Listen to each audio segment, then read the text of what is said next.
Hey guys, subscribe for daily content, and if you're shopping for gear, make sure you check out the description for the newest items at some of the very best online retailers. There's also links for some of the items that I personally recommend. Thanks! What's going on YouTube? Metal Complex here, and today I've got a very short little knife review slash knife overview to show you guys. This is the Kizer 5th Pocket slip joint double detent, right, whatever you want to call it. It's a little coin knife. Very simple little coin knife. This is not going to be an incredibly complicated video. It does exactly what you think it would do. In fact, I'll just go ahead and demonstrate here. I think I've got a little seam that I can cut on a box, just kind of hold this over here. But you get that little talon in there, and then you just cut. And there you go, and you cut into the box. That's neat. It's a little fun. Mostly novelty. I mean, it's functional, but mostly a little novelty EDC item. I don't think this is the type of item I would classify as like dedicated EDC. Maybe if you work in an office setting and anything bigger or more intimidating than this is not allowed, right? This is something that I think you'd carry alongside your dedicated pocket knife, whether it's just for fidget factor or for you to use instead of it, right? Whatever you want. But it is fun, and it's pretty well made. This is a non-locking knife. There's two different versions of it. You can get it in aluminum and AEBL or aluminum and M390. I think a lot of people are thinking that the more expensive one is actually titanium. No, it has titanium Damascus parts, including, that's what this one is here, including the button there and the pivot collar, but the frame is still aluminum. They're both available. They're both kind of still curiously expensive for what they are, but I'll link them down in the description. It does help my channel when you use those links, but that's entirely up to you. Thanks to my patrons for supporting me, and make sure your notifications are turned on for the Metal Complex YouTube channel. We're going to get through specs and things here very quickly, just because I don't know that there's a whole lot of reason to really dig deep on that part. So I guess like the overall length, we'll just measure it this way. This is an object that takes up exactly 1.5 inches of space. With the blade out measured this way, it's the same, right? I mean, it's a coin knife. Like, it just continues the same curvature there. So, size comparisons, I'll do a couple. Up against a pair of 3. We can do up against my own mini Excalibur. Do I have the smallest knife up here within reach? No, but I mean, it's small, guys. This is a little knife. I'm not going to have a whole lot out here as an example of something that is like super comparable. I wonder if do I have like a coin? I mean, I can put it up against like your average challenge coin. I probably should have had a quarter. Here's a challenge coin from O-Knife. I mean, this is probably like the size of a 50-cent piece, maybe a little bit larger. That's kind of what you're looking at there. I mean, this knife is, it's probably about the same size as a 50-cent piece. I don't know what else to compare it to. That's essentially it. The coin knife thing is not a new concept. My first introduction to them was through Sergei Penchenko, and I think he called his the coin claw. I don't know if he was the first. Somehow I doubt that. But the idea of a coin-shaped object with a, hidden blade inside is definitely not something that is new. The way that this is deployed, moving on into action, is you can either pull back on the jimping here and push forward, or you can pull back on this little button, right? I think it kind of helps to push down, but it also gives you the illusion that it is locking out. This is not a plunge lock, so when you pull back for the first time, you're going to go, oh, it's locked because I have to push down on it in order to get it to release. You're actually not releasing a plunge or anything like that. This is what I thought, so I'm just going to save some people if they, come to the same conclusion. You could just read on the listing, obviously. But if you accidentally come to the same conclusion as me, you need to understand it is not actually locked. You're just overcoming a detent both on the back and the front. And you can see here, right, I'm doing that. I'm not disengaging any lock. I'm just overcoming a detent. It does not need to lock. There is absolutely no reason for a knife like this to need to lock. If you are putting enough force on this thing in order, like to where a lock would be necessary, then you are so far past the point of using the wrong tool. I don't even know where to start, right? This is fine, and it feels pretty good. The action is actually, despite the fact that it's not, it's not a traditional knife-shaped knife. It's actually pretty easy to manipulate, but I will say this is still relatively easy to drop. Just carrying it and using it casually, I dropped it twice. And this was in a very short period of time. This was over a couple of days.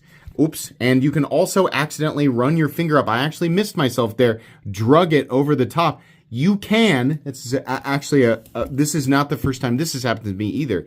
The jimping, if you're using the jimping to overcome, I did not cut myself there. It was just the line created by the little beak.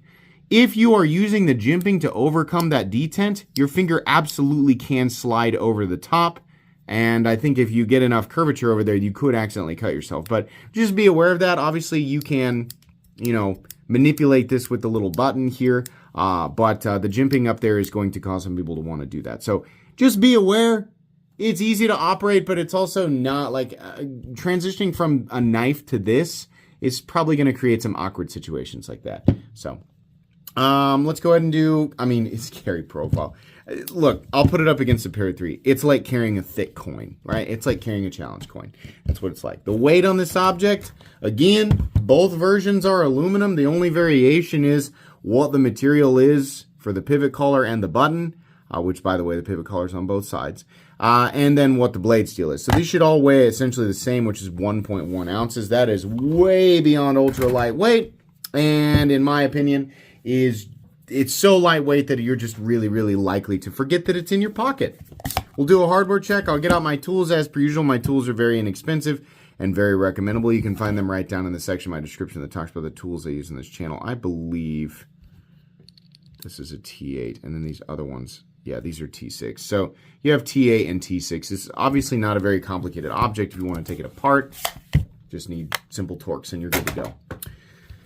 I don't know. Is it even necessary to measure? This is obviously a very thick blade. It's like a little tiny bird's beak or like a parrot's beak of a blade. So your cutting geometry is more just like a pull and drag style, bird's beak blade. It's not really designed to be the most efficient, right? This is a 116 thousandths, but you can see here, it is really just like a sharpened beak. It's pretty thick behind the edge, but holding it like this and dragging it across, for example, an envelope or the seam, like where two like box tabs connect.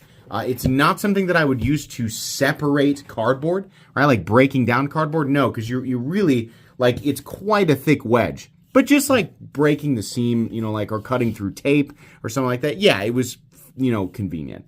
It was convenient enough. Not convenient enough, admittedly, that this is like an optimized object. But truthfully, if I worked in an office setting or somewhere where like full-on pocket knives were not permitted, having something like this to just be able to cut into something really quickly, right? My brother always talks about having to remove the outer packaging from shipments that come in for parts where he works, and he uses a pocket knife for that. So having any type of bladed object to just remove some of the outer packaging, maybe not like plastic straps or zip ties or anything like that, but something like this could at least make it somewhat easier in a setting where anything else, anything more knife, or more knife shaped is not permitted. So we've done the hardware check. We've weighed it. We have measured it. Let's go ahead and move on into the meat and potatoes.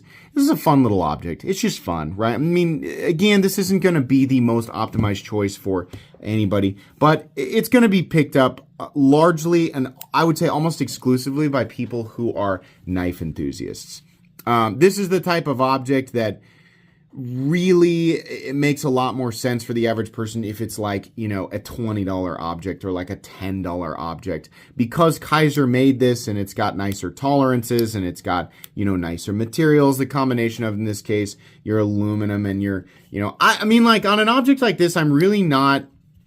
The M390 or AEBL or titanium Damascus, that is purely just for the knife nuts who are, big into Kizer products. But this, and that's fine. I believe, before this video I checked and on the website and they sold out. So obviously they were popular enough. I hope that Kizer makes more. Number one, the blade steel in this case, I'm always like, the blade steel really does. On an object like this, I really don't think the blade, this object makes infinitely more sense as a $10 to $15, $20 object that is simple. Maybe it's aluminum, maybe it's G10, or maybe it's injection mold plastic.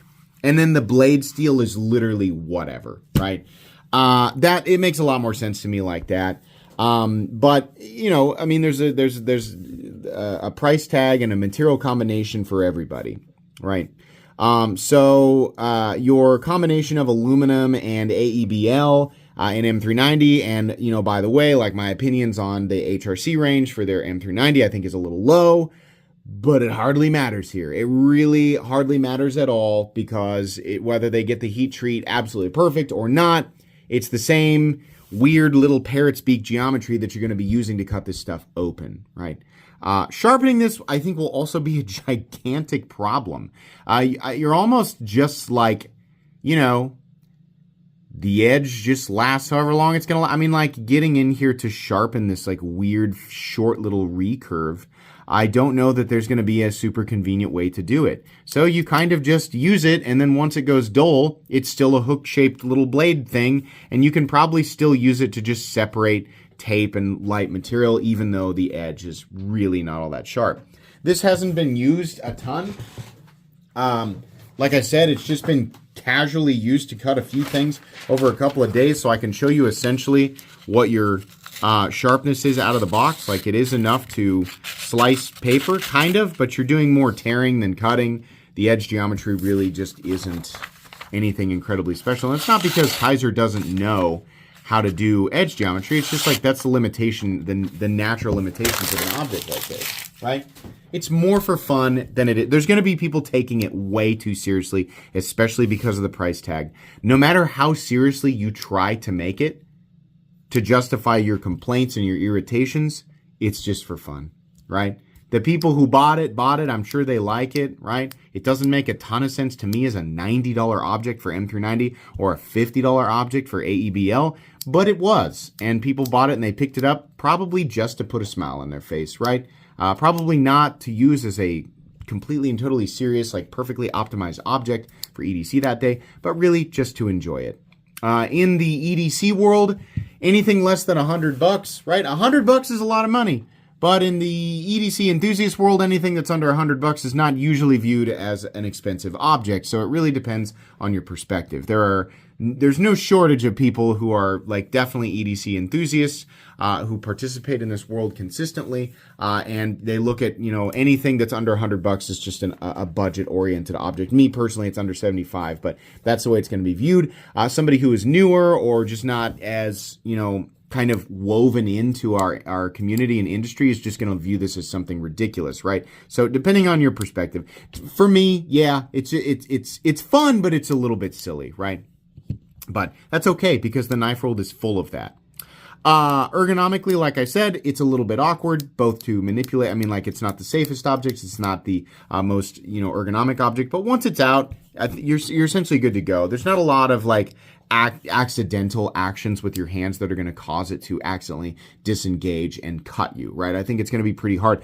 1,000 times more likely you're going to drop it and it's going to fall somewhere completely and totally out of reach. This is the type of object that absolutely 100% will end up in a couch or in between your seat and your center console in your vehicle. That's just what's going to happen, probably insanely likely to be lost.